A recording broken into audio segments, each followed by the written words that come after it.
Lucas capítulo 15, verso 1. Eu vou ler do verso 1 ao verso 7.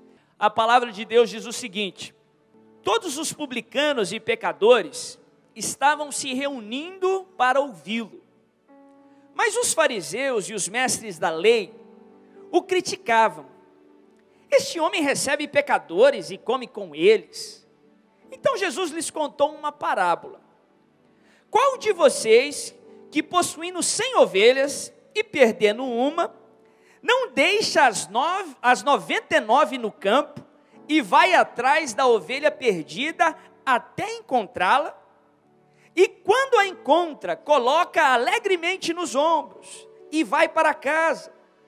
Ao chegar, reúne seus amigos e vizinhos e diz: alegrem-se comigo, pois encontrei a minha ovelha perdida. Eu lhes digo que da mesma forma haverá mais alegria nos céus por um pecador que se arrepende do que por 99 justos que não precisam de arrependimento. Olha que história tremenda, que história poderosa. No capítulo 15, como eu falei, do livro de Lucas, Jesus, depois de ser criticado pelos religiosos, pelos fariseus, por receber a todos sem reservas, não aqueles que eram considerados mais santos, mais certos, mas ele recebia a todos. O amor de Deus não impõe exigências, o amor de Deus é incondicional. E graças a Deus por isso, porque ele nos recebeu. E ele, por receber todos, os religiosos com uma intenção maligna no coração, começavam a o criticar. E Jesus, respondendo àqueles religiosos, ele conta essas 3 parábolas, essas 3 histórias. Eu vou começar hoje estudando a história da ovelha perdida. Nos versos posteriores, ele fala sobre a história da moeda perdida. E no final do capítulo, ele encerra falando sobre a história do filho perdido. Ou talvez a história que é mais conhecida como a história do filho pródigo. Nas 3 histórias, tem-se um personagem na história, e por uma razão diferente da outra, por 3 razões diferentes, esse personagem se perde dos seus donos. E a Bíblia fala que depois de um tempo, esses donos recuperam esses personagens. O pastor recupera a ovelha perdida, a mulher recupera a moeda que se perdeu, e o pai recupera o filho perdido. Nessas 3 histórias, nós aprendemos 3 maneiras diferentes que o ser humano pode se perder. 3 maneiras diferentes que o ser humano pode se perder do seu dono, pode se afastar de Deus. E cada história tem a sua peculiaridade. Só uma delas, que é a história do filho pródigo, o filho se perde por decisão, por escolha. Ele chega para o pai dele, apesar de todo o amor que o pai dele lhe proporcionava, e diz: para mim chega, eu quero a minha parte da herança, eu quero ir embora. E o pai dele atende o seu pedido, e ele vira as costas para o pai e se afasta para uma terra distante, e gasta aquele dinheiro, aquela herança da pior forma possível. A moeda representa outra característica, outra maneira que nós podemos nos perder. Como é que o ser humano perde um objeto inanimado, um objeto pequeno como uma moeda? Você não perde por vontade própria.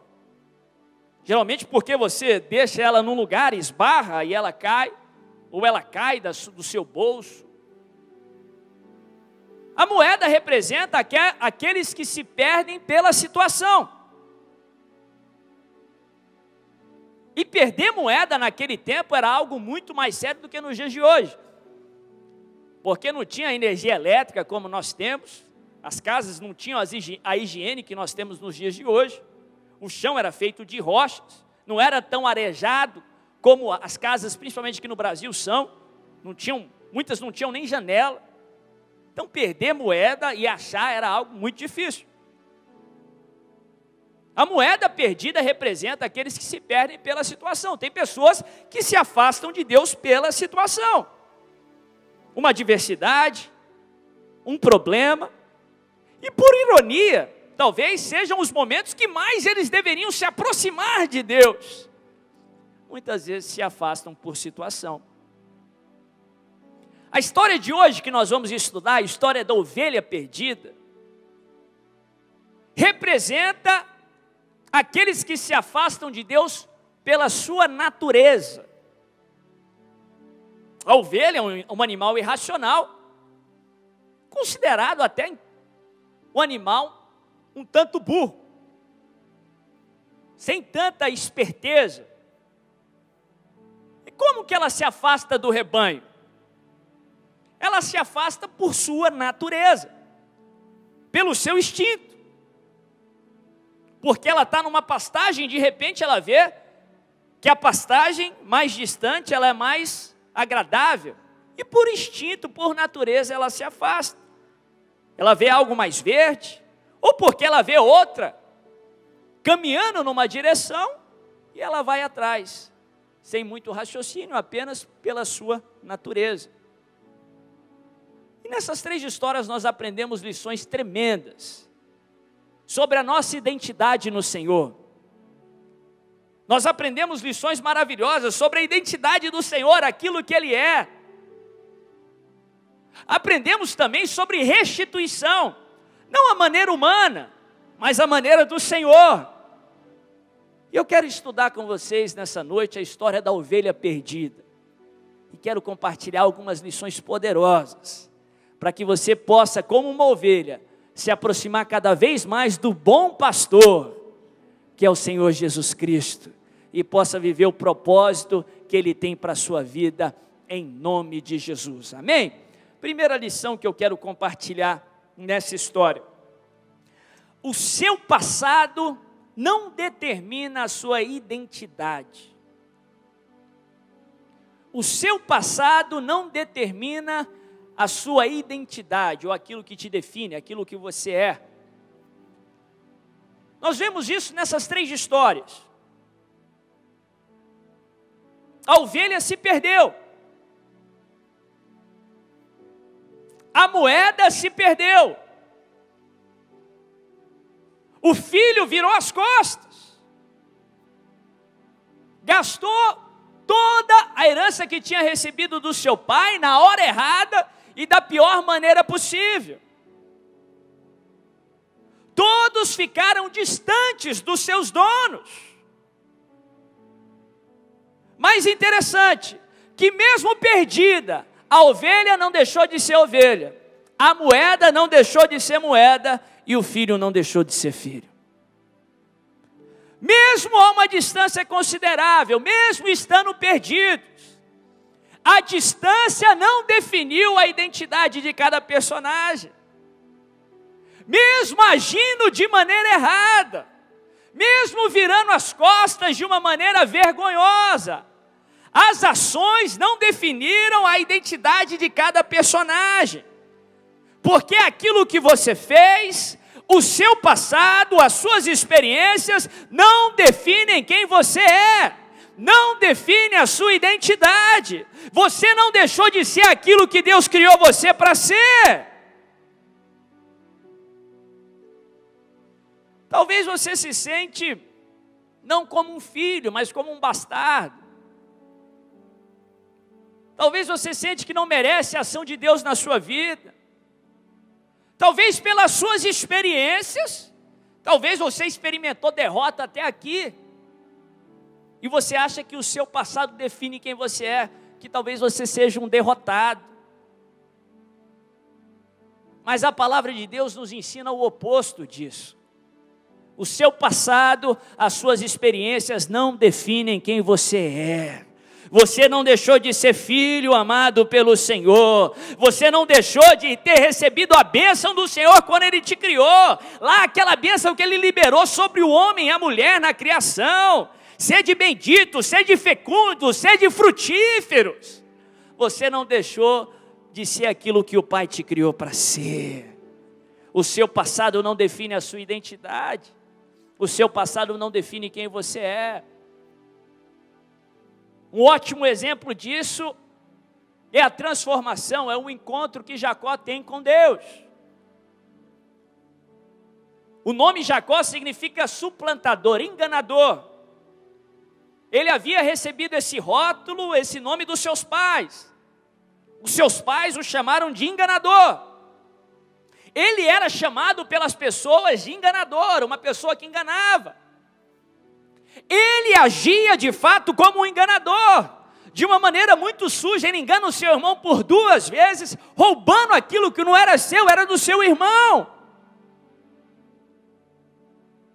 E talvez pela primeira vez que ele ia enfrentar o seu irmão, depois de anos, e enfrentar as consequências daquele engano, a Bíblia fala que ele tem um encontro com Deus.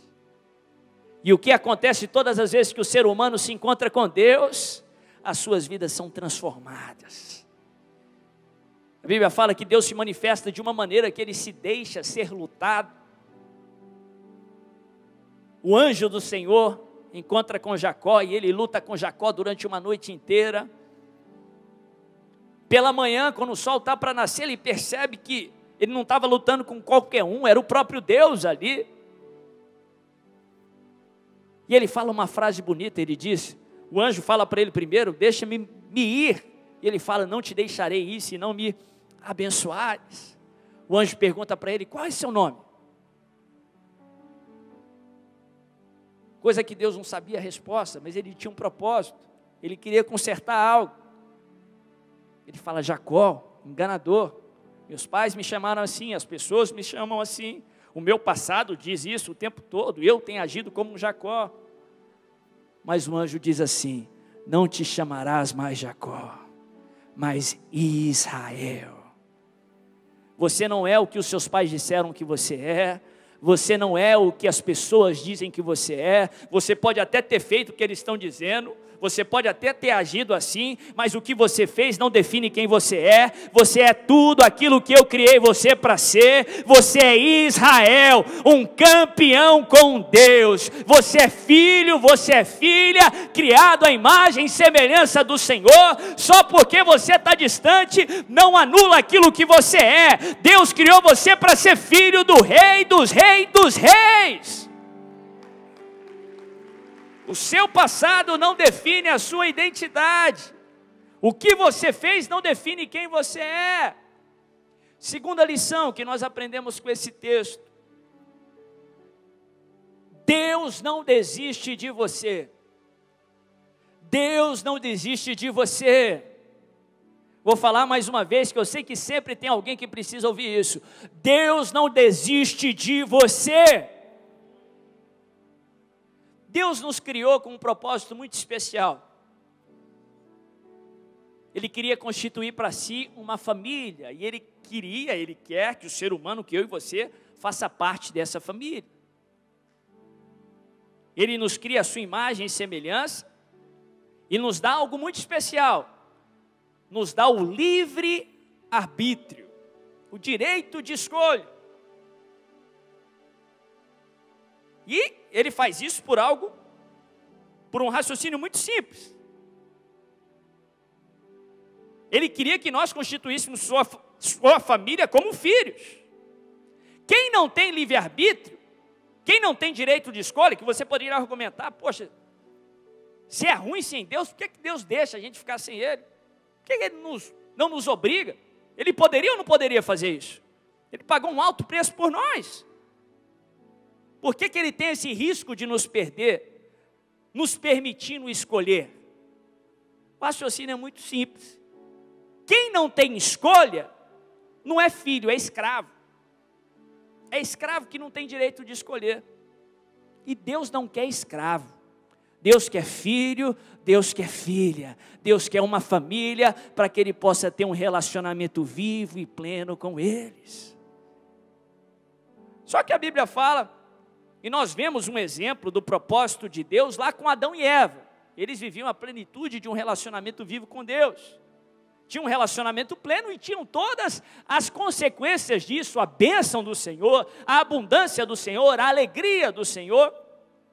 Só que Adão e Eva, que representavam eu e você, eles quebram o único mandamento que existia. A única ordenança que tinha para eles, eles quebram. Eles comem do fruto proibido, da árvore do conhecimento do bem e do mal. Eles viram as costas para Deus. E experimentam todas as consequências de uma distância de Deus. Todas as consequências do pecado, maldição, desgraça e tudo isso que nós conhecemos hoje em dia. Só que a Bíblia fala que ainda assim, Deus não desistiu do homem. Deus não desistiu de Adão e Eva. É impressionante que logo depois da queda, a Bíblia mostra um exemplo. Deus vai à procura de Adão e Eva. Você acha que Deus não sabia da queda? Sabia ou não sabia?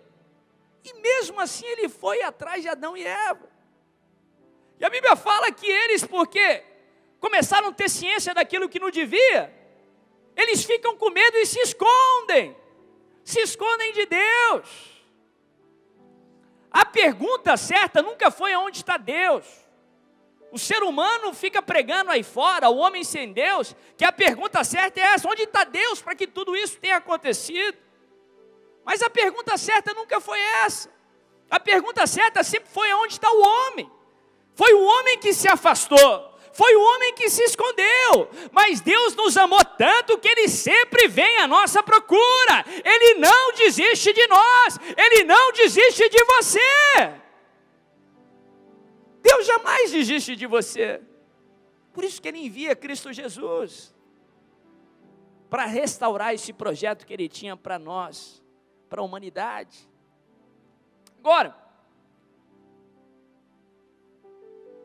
depois de Adão, todos aqueles que são da descendência de Adão, que inclui toda a humanidade, eles herdam de Adão algo que a palavra chama de natureza adâmica, uma inclinação para o pecado, uma inclinação para o mal. A Bíblia dá vários nomes para isso: natureza adâmica, velho homem, carne, natureza carnal, a lei da carne, tudo sinônimo da mesma coisa. Essa inclinação, essa propensidade para errar, para o mal, para o pecado. O homem já nasce com isso. Todo aquele que nasce da carne nasce com essa tendência.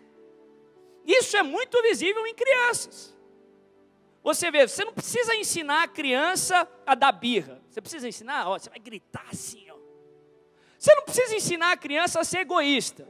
Precisa? Você ensina a criança, isso é seu. Quando um amiguinho chegar, você vai falar, é meu. Você precisa ensinar uma criança a fazer isso? É natural, ela já nasce com isso. Você tem que ensinar o oposto, o contrário. Porque todos nós nascemos com essa natureza carnal, com essa tendência. Você precisa ensinar a criança a pôr o dedo na tomada? Ou é natural para ela já olhar e colocar o dedo? Você tem que ensinar, não, pôr o dedo na tomada. Todos nós herdamos essa natureza carnal. Todos nascidos na carne têm essa tendência, essa propensidade ao pecado. Só que tem um problema com isso. A tendência da carne, a Bíblia fala que é a morte. Ela leva ao pecado e a consequência do pecado é a morte. Todos nós com essa natureza carnal mereceríamos a morte. Como a ovelha que se afasta por essa natureza dela, o ser humano pode se afastar de Deus por sua natureza carnal. E essa natureza é tão complicada que ela é impossível de ser tratada. Ela precisa morrer. Porque essa tendência carnal leva ao pecado, e a Bíblia fala que quem pratica o pecado é escravo do quê? Do pecado. E eu já abordei aqui, escravo não tem direito de escolha. Escravo só deve obedecer à vontade do seu Senhor. Todos nós, por natureza, temos a tendência de se afastar do bom pastor. Estávamos sujeitos à ira de Deus, merecíamos a morte, mas Deus nos amou tanto, Deus nos ama tanto, que Ele não desistiu de nós. Ele não desistiu de você. Ele queria solucionar isso, e a única forma era se nós morrêssemos. Sabe como Ele soluciona? Ele não amou você demais para deixar você morrer. Então Ele morreu no seu lugar. Ele se fez morte por você. Não tendo essa natureza, Ele tomou sobre si a sua natureza. A morte que você merecia, Ele morreu no nosso lugar. Para que eu e você pudéssemos nele ter a vida que ele merece. De tal maneira que quando nós aceitamos a sua ação, o seu sacrifício, nós morremos com ele. A nossa natureza morre com ele. E nós podemos viver com ele, ou renascer com ele, ou nascer de novo.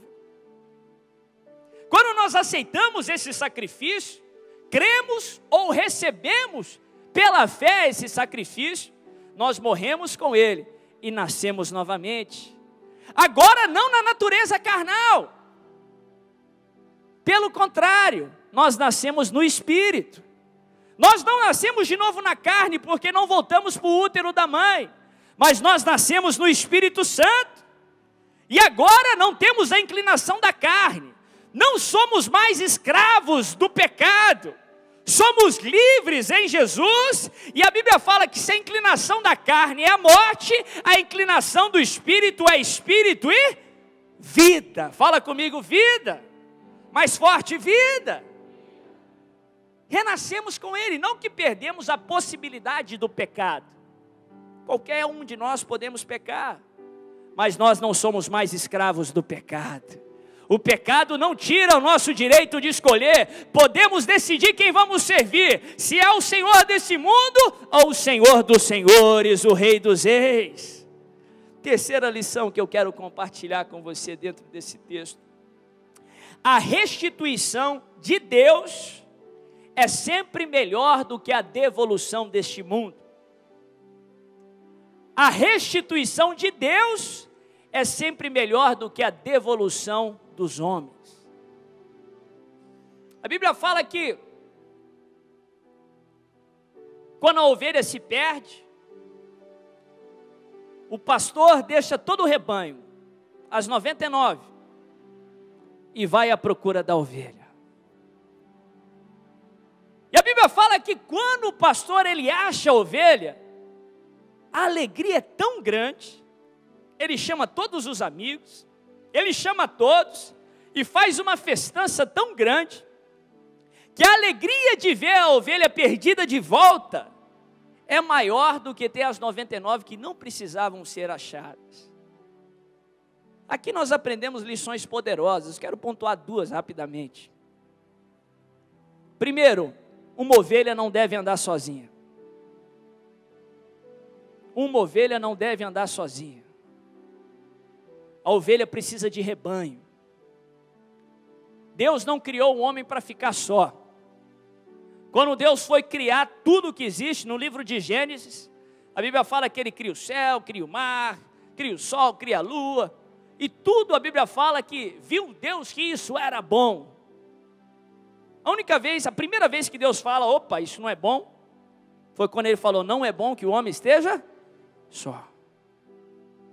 Deus não criou você para ficar sozinho. Deus não criou você para viver sozinho. Pelo contrário. Ah, mas eu sou solteiro, eu perdi meus pais. Não. Estou falando do rebanho, estou falando da igreja do Senhor. Porque na igreja do Senhor, Deus faz até o solitário habitar em família. Deus se agrada na igreja, Deus se agrada no rebanho, Deus se agrada na união dos irmãos. Salmo 133 nos ensina que na união, na congregação, na igreja, Deus ordena a sua vida e bênção para sempre. Fora do rebanho nós perdemos proteção, nós perdemos a vida do Senhor. Não é à toa que João 10, a palavra nos ensina que uma das estratégias do diabo para acabar com você, uma das estratégias do lobo é fazer com que a ovelha se disperse do rebanho. Porque ele sabe que aqui dentro ele não pode te tocar. Enquanto o filho pródigo estava na casa do pai, ele tinha tudo que a casa do pai oferecia. Ele entrou em ruína quando ele saiu da casa do pai. não deixa o lobo te dispersar do rebanho. Interessante que muita gente pode concluir aqui que o pastor, ele despreza as 99 e vai atrás daquela que se perdeu. Não. Muita gente pode pensar que ele deixa as 99 desprotegidas. Não. Quando ele vai atrás daquela que se perdeu, as 99 estão em congregação, estão em união. E a Bíblia fala que quando o rebanho está junto, na união dos irmãos, a bênção do Senhor, a proteção, a vida do Senhor. Por isso que ele deixa as 99. E ele vai atrás daquela que se perdeu. E a Bíblia fala que quando ele acha ela, ele põe ela nos ombros. Ele volta. E a alegria é tão grande. Maior é o gozo agora do que ele tinha antes. Muita gente pensa que a ação de Deus é igual à ação de homens. Deus não permite que você enfrente um problema para você sair dele da mesma forma que você entrou. Porque senão você perderia tempo. Para que enfrentar problema? Ele te ama demais para fazer você enfrentar problema à toa. Ele não tem prazer no seu sofrimento. A Bíblia fala que a ação dele, a bênção dele enriquece e não traz consigo desgosto, ou não traz consigo dores. Deus te ama demais para permitir que você enfrente uma batalha em vão. Por isso que se Ele permite que algo seja roubado,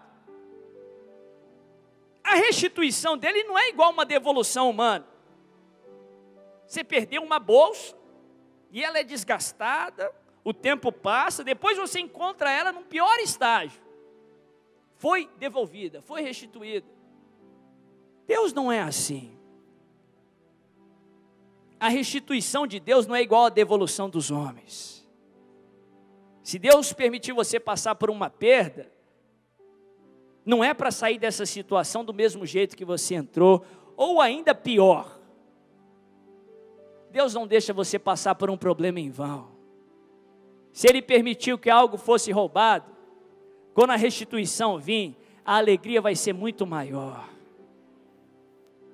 Se Ele permitiu que algo seja roubado, é porque quando Ele trazer de volta, Ele não vai simplesmente trazer de volta o que foi roubado, mas Ele vai trazer 2 vezes mais, Ele vai trazer 30 vezes mais, 70 vezes mais, 100 vezes mais, infinitamente mais. A restituição de Deus não é igual à devolução humana. Deus, quando Ele restitui, Ele traz algo melhor do que se perdeu. Por isso a sua alegria, meu irmão, vai ser muito maior do que ela seria se você não fosse roubado, se você não tivesse passado por problemas. Deus só permitiu que você passasse por ele, porque Ele quer te levar mais alto, Ele quer te dar novos níveis de alegria, Ele quer te dar dupla honra para cada vergonha, Ele quer fazer infinitamente mais.